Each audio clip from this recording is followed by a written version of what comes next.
చూస్తున్నంతసేపు మనం ఇంట్లో విషయాలు గుర్తొచ్చాయా, మన బాధలు దుఃఖాలు మనకు గుర్తొచ్చాయా, అన్నింటినీ మర్చిపోయి మమేకం కాగలిగి తన్మయ స్థితి తీసుకెళ్ళగలిగింది ఓన్లీ కళలు మాత్రమే.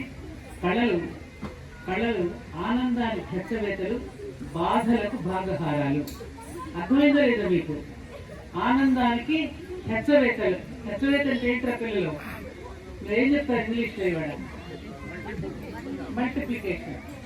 భాగహారం అంటే డివిజన్. బాధలనేమో తగ్గించేస్తుంది, ఆనందాన్ని హెచ్చింపు చేస్తుంది. హెచ్చింపు చేసిందా లేదా మీ అందరికీ? ఆ విధంగా మనలో ఇలాంటి ఆనందాన్ని వైకుంఠ ఏకాదశి రోజున ఆ విష్ణుమూర్తి సన్నిధిలో కళ్యాణ వెంకటేశ్వర స్వామి, పద్మావతి, భూదేవి, శ్రీదేవి సహిత గోవిందరాజ స్వామి సన్నిధిలో, ముఖ్యంగా ఏ పాదాల నుంచి అయితే కళలు ఉత్పన్నమయ్యాయో ఆ అమ్మవారి సన్నిధిలో మనకి నర్తింపు